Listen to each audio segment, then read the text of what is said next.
In today's world, we are surrounded by constant noise. Not just the noise you hear with your ears, but the noise inside your mind, thoughts that don't stop, worries about tomorrow, regrets about yesterday, endless comparisons, expectations, and pressures. Even when we sit quietly, our mind refuses to be still. It keeps running, jumping from one thought to another like a restless monkey. And in this chaos, we slowly lose connection with ourselves. Now, this is where Shiva becomes deeply meaningful. Shiva represents inner silence, not the silence of the outside world, but the silence within, a silence so powerful that even in the middle of chaos, you remain calm. A silence where your mind is no longer controlling you, but you are in control of your mind. If you observe Shiva, he is always shown in deep meditation, eyes half closed, completely still, unaffected by anything happening around him. Mountains may shake, storms may rise, the world may be in turmoil, but Shiva remains still, grounded. And that is the message for us, because the truth is, the world will never become completely quiet for you. There will always be problems. There will always be people who misunderstand you. There will always be uncertainty. If you wait for the outside world to become peaceful before you feel peaceful, you will wait your entire life. Shiva teaches us a different approach. Don't control the outside, master the inside. Inner silence is not about running away from life. It is not about going to the mountains and leaving everything behind. It is about creating a space within you where no negativity can enter. A space where your thoughts slow down, where clarity begins, where you start seeing things as they truly are, not as your emotions distort them. Think about it. How many times have you reacted in anger and later regretted it? How many times have you overthought a situation that never even happened? How many sleepless nights have you had because your mind just wouldn't stop? That is the absence of inner silence. And when there is no silence within, even the smallest problems feel heavy. But when there is silence within, even the biggest storms feel manageable. Shiva's silence is not empty, it is full of awareness, full of understanding, full of presence. When your mind becomes silent, something beautiful happens. You start listening, not to the noise of the world, but to the wisdom within you. Your decisions become clearer. Your reactions become calmer. You stop being impulsive and start being intentional. Silence gives you power. Not the power to control others, but the power to control yourself. And that is the greatest power anyone can have. In our daily lives, we are so addicted to noise. The moment we wake up, we check our phones, notifications, messages, social media. Our mind is instantly filled. We don't even give ourselves a moment to just be. And because of that, we are constantly distracted, constantly restless. But imagine starting your day with just a few moments of silence. No phone, no talking, just sitting with yourself. At first, it may feel uncomfortable. Your mind will try to distract you. Thoughts will come rushing in. But slowly, if you stay with it, those thoughts will begin to settle. That stillness, that calmness, that is the presence of Shiva within you. Inner silence is like a mirror. When your mind is noisy, the mirror is shaky, you cannot see clearly.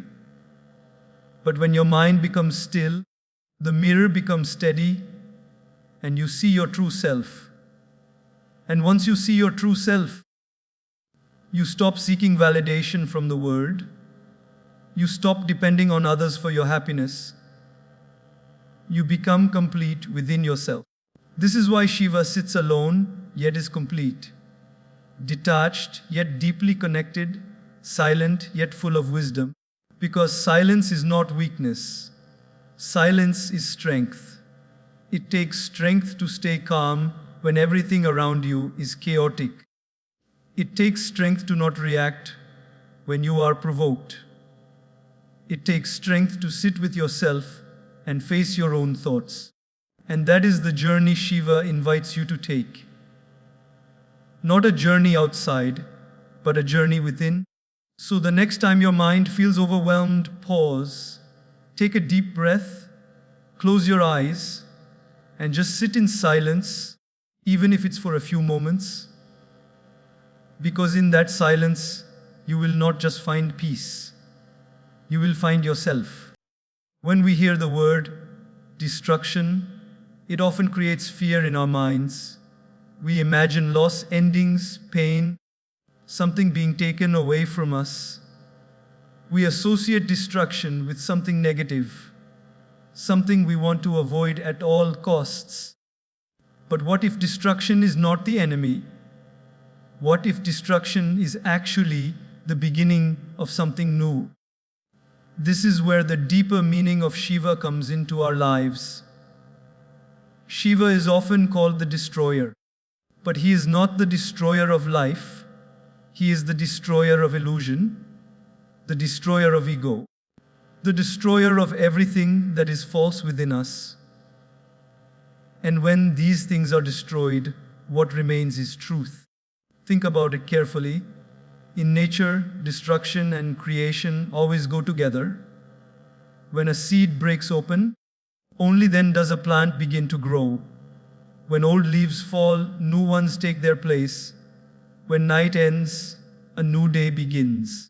Without destruction, there can be no transformation.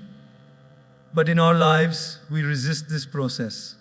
We hold on to people, to habits, to beliefs, to identities. Even when they are hurting us, we fear letting go because we think we will lose something important. But many times, what we are holding on to is exactly what is holding us back. Shiva teaches us the courage to let go. Sometimes, destruction comes in the form of breaking your ego. That moment when life humbles you, when things don't go your way, when you realize that you are not always right, not always in control. It feels uncomfortable, even painful. But that pain is not there to break you, it is there to awaken you. Because ego creates distance, it creates conflict, it creates suffering, it makes you believe that everything revolves around you. And as long as ego exists, true growth cannot happen. So when Shiva destroys ego, he is not taking something valuable away. He is freeing you from a burden you didn't even realize you were carrying. Sometimes, destruction comes in the form of losing something, a relationship, an opportunity, a plan you were so attached to. In that moment, it feels like everything is falling apart. You question life. You question yourself. You feel lost.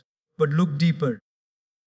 How many times in life have you looked back and realized that something you thought was a loss was actually a blessing in disguise? That something ending made space for something better? That something breaking actually made you stronger? That is transformation. But transformation is only possible when you allow destruction to happen. Shiva represents this powerful truth that sometimes life has to shake you, break you, and remove things from your path, not to punish you, but to prepare you. We often pray for success, happiness, peace, but we don't realize that before we receive these things, something within us needs to change. And that change requires letting go of old patterns, old mindsets, and old versions of ourselves. And that process is destruction. It is not comfortable. It is not easy. but it is necessary. Imagine carrying a bag filled with stones everywhere you go. At first, you may not notice the weight, but over time, it starts to slow you down. It drains your energy. It holds you back from moving forward. Now imagine someone comes and starts removing those stones one by one. At first, you might resist. You might say, "No, these are mine. I've been carrying them for so long." But once they are gone, you feel lighter, free, able to move forward with ease. That is what Shiva does. He removes what is unnecessary. He destroys what is false. He clears the path so that your true self can emerge. But here is the challenge. We don't always trust this process. When life starts taking things away, we panic, we try to hold on tighter, we resist the change. And in that resistance, we create more suffering. Shiva teaches surrender, not the surrender of weakness, but the surrender of trust. Trust that whatever is being removed from your life is not meant for you. Trust that whatever is being destroyed is making space for something greater. Because transformation cannot happen without destruction. A caterpillar cannot become a butterfly without letting go of its old form. A person cannot grow without leaving behind their past self.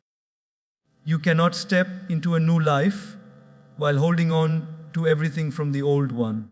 So the next time something in your life begins to fall apart, instead of asking, "Why is this happening to me?" try asking, "What is this trying to teach me?" Because maybe, just maybe, this is not destruction. Maybe this is transformation in disguise. Maybe this is Shiva working in your life, not to harm you, but to shape you. Not to break you, but to rebuild you into something stronger, wiser, and more aware. And when you begin to see destruction in this way, your fear starts to fade. You stop resisting change. You start embracing it. Because you understand one powerful truth. Sometimes things have to fall apart so better things can fall into place. In today's world, we are taught to hold on to achievements, to people, to possessions, to identities. From a young age, we are told that success means accumulating more money, more recognition, more control. And slowly, without even realizing it, we become attached. Attached to outcomes, attached to opinions, attached to things that we believe define us. But here is a simple question. If everything you are holding on to was taken away, who would you be? This is where the wisdom of Shiva becomes so powerful. Shiva lives in complete simplicity. No palace, no luxury, no desire to impress the world. Sitting in the Himalayas, covered in ashes, with nothing that the world would call success. Yet he is known as the most powerful. Why? Because true power does not come from what you have. It comes from what you are free from. Detachment is often misunderstood. People think it means not caring, not loving, or running away from responsibilities. But detachment is not about disconnecting from life. It is about not becoming dependent on it for your inner peace. You can love deeply, but not lose yourself in that love.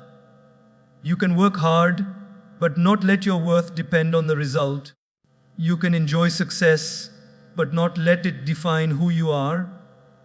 That is true detachment. The problem is not that we have things. The problem is that things start having us. Our happiness becomes tied to outcomes.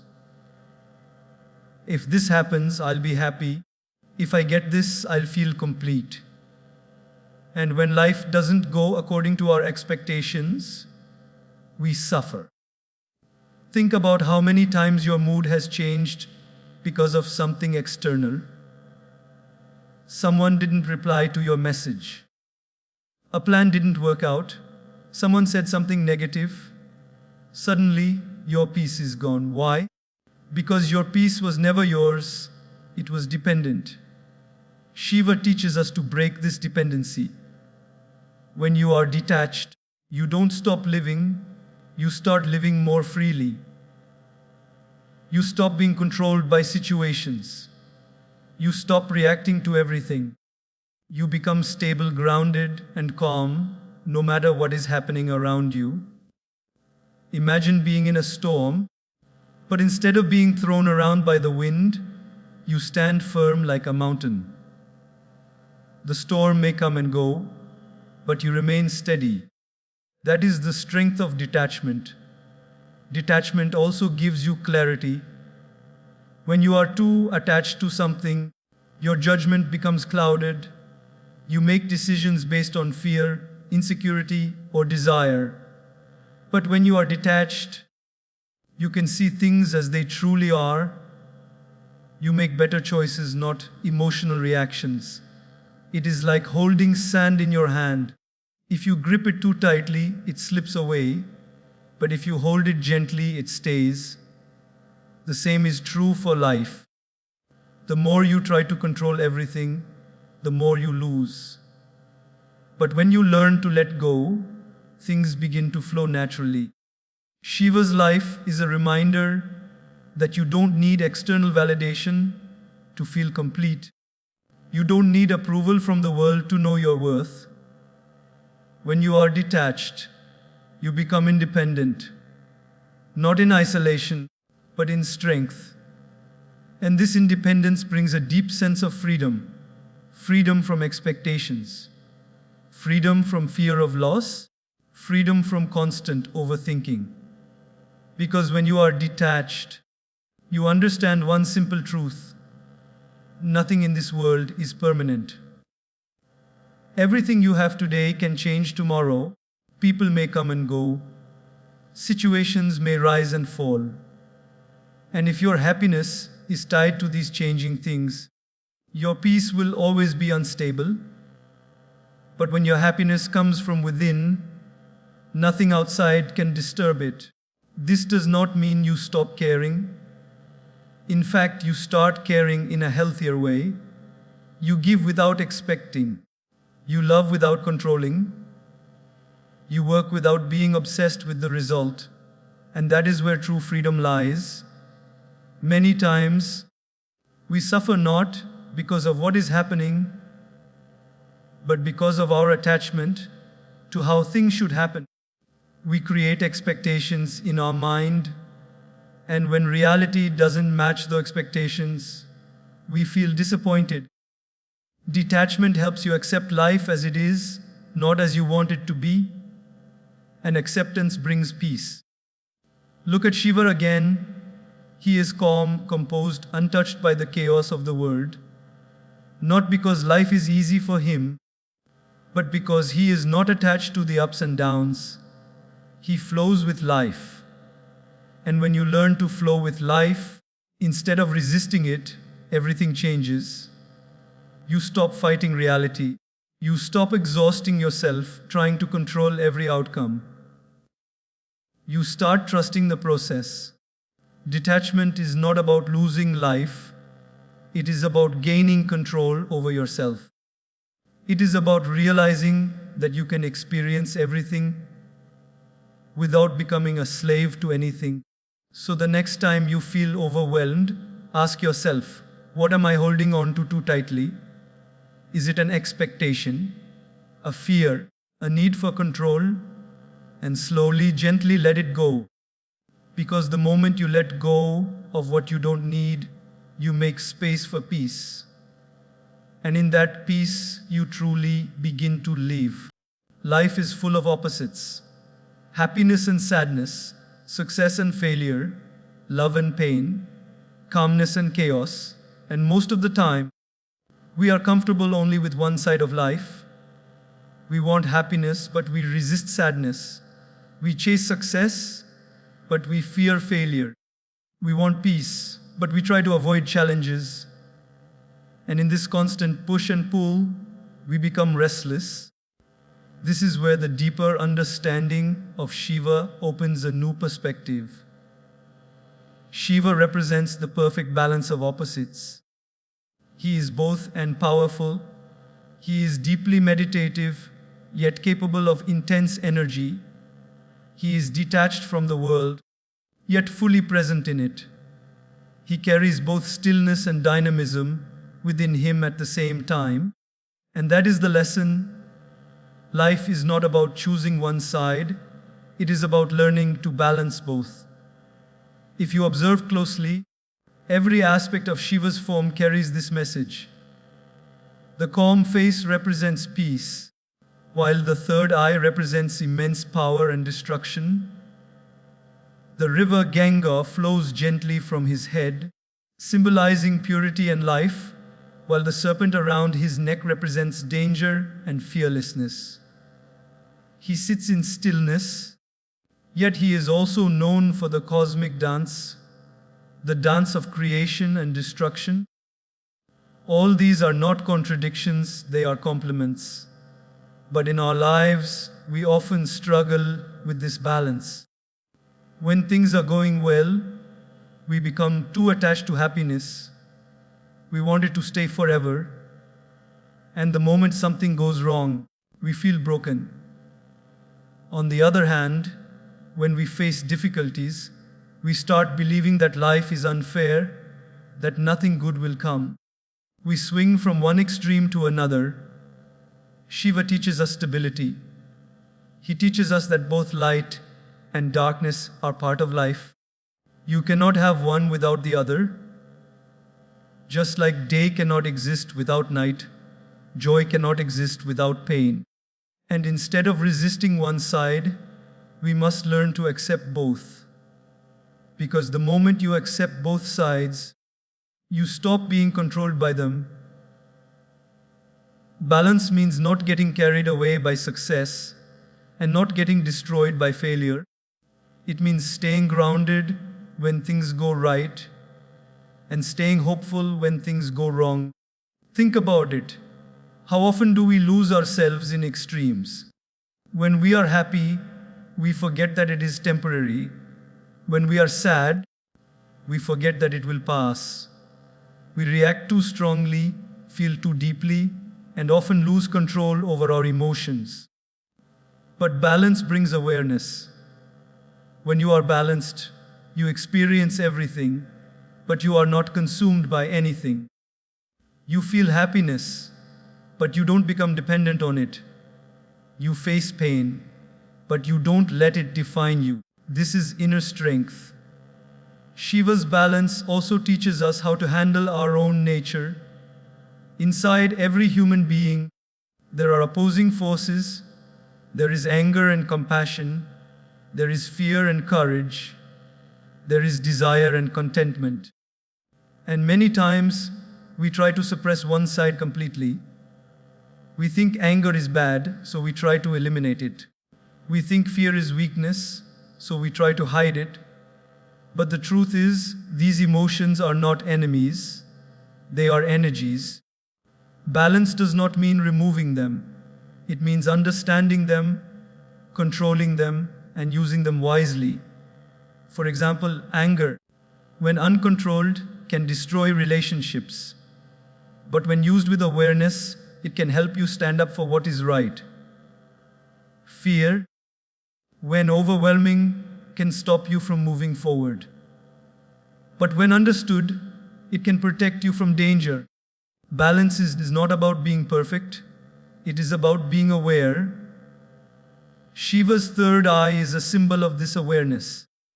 It represents the ability to see beyond the surface, to understand the deeper truth. And when you see clearly, you stop reacting blindly. You start responding wisely. Balance also reflects in how we live our daily lives, work and rest, speaking and listening, giving and receiving.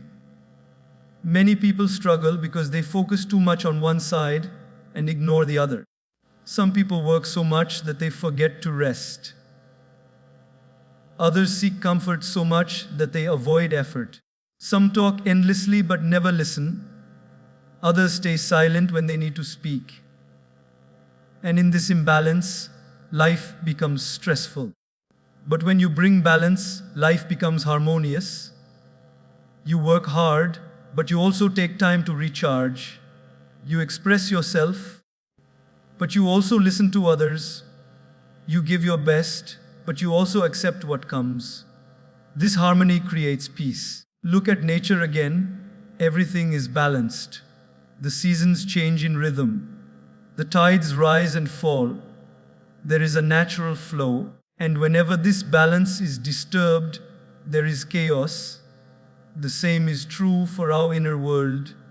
When our thoughts, emotions, and actions are not balanced, we feel stressed, confused, and overwhelmed.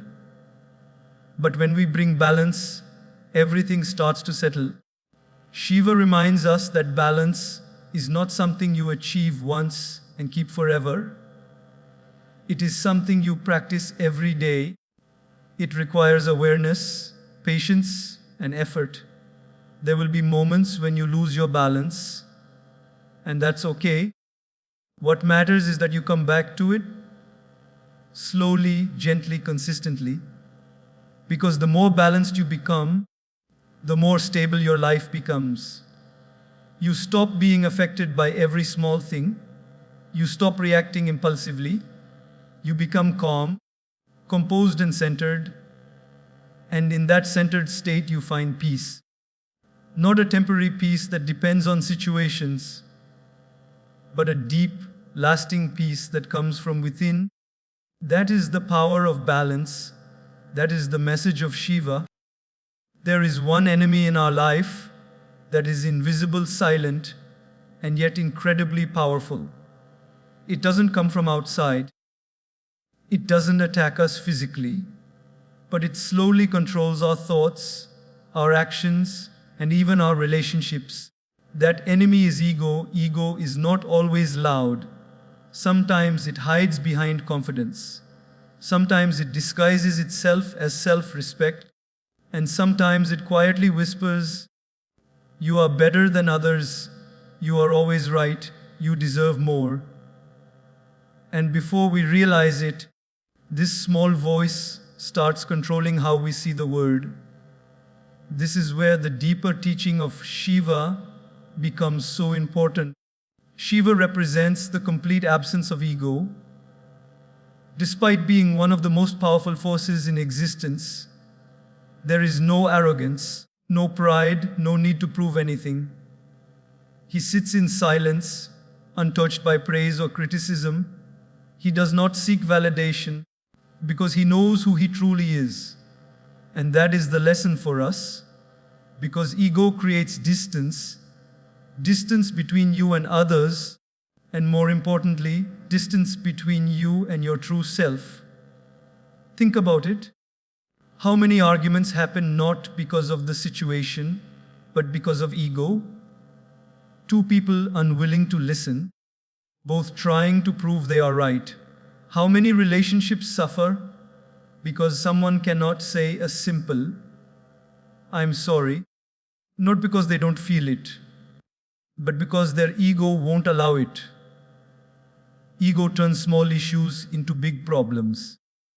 It makes you take things personally. It makes you react instead of respond. It makes you focus more on being right than being peaceful. And slowly, it starts affecting your inner world. When ego grows, peace disappears. Because ego constantly compares. It says, "Why does that person have more than you?" It says, "Why are you not getting the recognition you deserve?" It says, "You should be treated better." And these thoughts create dissatisfaction, frustration, and sometimes even anger. The more you listen to ego, the more restless you become. Shiva teaches us to rise above this, not by suppressing ego forcefully, but by understanding it. Ego is not something you can simply remove overnight. It is deeply rooted in our identity. in how we see ourselves, in how we want others to see us. But the first step to controlling ego is awareness. The moment you become aware of your ego, it starts losing its power. For example, the next time you feel offended, pause for a moment. Ask yourself, is this really about the situation, or is it my ego reacting? The next time you feel the need to prove yourself, ask, why do I need this validation? These small questions create a shift, because ego thrives on unconscious reactions. The moment you bring awareness, you create space between you and your ego. Shiva's simplicity is a powerful symbol of this. He does not carry the weight of identity. He does not define himself by titles, achievements, or status. He simply exists. And that existence is enough. In our lives, we often attach our identity to external things. I am successful because of my job. I am important because of my status. I am worthy because others appreciate me. And when these things are challenged, our ego feels threatened. But when your identity comes from within, nothing outside can shake you. Ego also makes us resistant to growth. Because to grow, you have to accept that you don't know everything. You have to be open to learning, to feedback, to change. But ego says, you already know enough. You don't need to listen. And this mindset stops progress. Shiva, in his silence, represents openness. A mind that is still, free from the noise of, I know everything, becomes capable of true understanding. Letting go of ego does not mean becoming weak. It means becoming wise. It takes strength to stay calm when someone criticizes you. It takes maturity to listen even when you disagree. It takes courage to accept your mistakes and learn from them. And this strength comes only when ego is under control. When you reduce ego, something beautiful happens in your relationships. You start listening more. You start understanding others' perspectives. You become less reactive and more compassionate. You realize that not every situation needs a reaction. Not every comment deserves a response. Not every argument needs to be won. Sometimes peace is more important than being right, and this realization changes everything. Shiva also teaches us humility. Not the kind of humility where you think less of yourself, but the kind where you think of yourself less. There is a difference. Ego says, I am the center of everything. Humility says, I am a part of something bigger. And when you see yourself as part of something larger, your problems feel smaller. Your need to prove yourself fades. Your focus shifts from me to we. This brings a deep sense of connection. Controlling ego is not a one-time task. It is a daily practice. Every day, situations will arise that challenge you. Moments where your ego will try to take over. And in those moments, you have a choice to react or to rise above. The more you choose awareness, the weaker your ego becomes. And slowly, you begin to experience a different kind of peace. A peace that is not affected by praise or criticism. A peace that does not depend on winning or losing. A peace that comes from knowing that you don't need to prove anything to anyone. Because you are already enough. That is the state Shiva represents. A state where ego dissolves and truth remains.